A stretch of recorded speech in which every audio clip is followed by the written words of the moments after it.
Bonjour chers auditeurs et chères auditrices, de notre web radio R212, notre auteur Bargak Larbi, en sa qualité de chroniqueur invité, partage son avis et sa réflexion avec vous dans cet article intitulé Mai 1926, la reddition de Abdelkrim Katabi, la fin pragmatique d'une résistance héroïque. Le voici en podcast pour vous. Bargak Larbi ouvre sa réflexion en rappelant qu'il y a un peu plus d'un siècle naissait le premier mouvement de résistance contre la colonisation de l'histoire moderne. Il y a un peu plus d'un siècle naissait le premier mouvement de résistance contre la colonisation de l'histoire moderne. Ce mouvement qui a fait subir à la puissante armée espagnole une défaite mémorable, lors de la bataille d'Anoual, a inspiré l'ensemble des mouvements de résistance en Asie du Sud-Est et en Afrique. Pourtant son chef emblématique Abdelkrim el-Katabi, le leader de la République du Rif 1921 à 1926, a finalement signé l'armistice avec l'Espagne et la France en 1926. Le chroniqueur invité enchaîne ensuite en expliquant que cette reddition s'explique par une combinaison de facteurs que voici.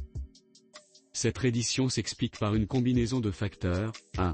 La supériorité militaire écrasante des forces coloniales. Si les forces rifaines ont pu engranger des victoires face à l'armée espagnole, elles ne pouvaient plus faire face à la coalition franco-espagnole massive qui s'est mise en place par la suite.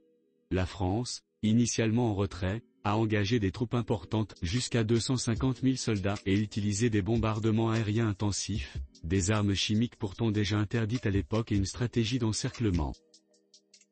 Poursuivant son exposé, Bargak Larbi attire ensuite l'attention sur le blocus et l'épuisement des ressources, un facteur déterminant de cette manière.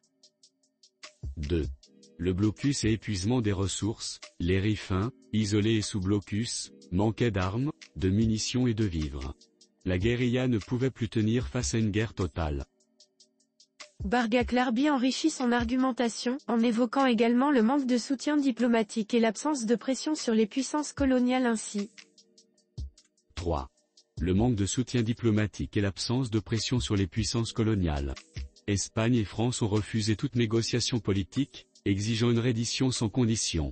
Aucun soutien international notable n'est venu à Abdelkrim el-Katabi, un héros des temps modernes, malgré ses tentatives de mobiliser l'opinion publique européenne. Approfondissant son analyse, Bargak Larbi met en avant un point capital, le risque d'anéantissement total. 4. Le risque d'anéantissement total. En mai 1926, Abdelkrim, encerclé dans le Rif central, choisira finalement de se rendre pour éviter un massacre généralisé de la population civile rifaine. Bargak Larbi termine son article en rappelant que il sera exilé à la Réunion, va fuir vers l'Égypte où il continuera à militer pour l'indépendance du Maghreb. Sa reddition marque la fin de la guerre du Rif, mais son mouvement inspire plus tard les luttes anticoloniales. Son choix a été pragmatique. Il a évité une répression encore plus sanglante, que rien n'allait arrêter. L'absence de perspectives militaires ou politiques viables l'ont convaincu d'arrêter le suicide de son peuple. Chers auditeurs de la web radio R212, merci d'avoir été à l'écoute de ce podcast et de partager avec nous ce moment d'échange et de découverte. Votre présence et votre fidélité sont notre plus belle récompense. On se dit à très bientôt, si vous le voulez bien. Avec toute notre gratitude, l'équipe de R212,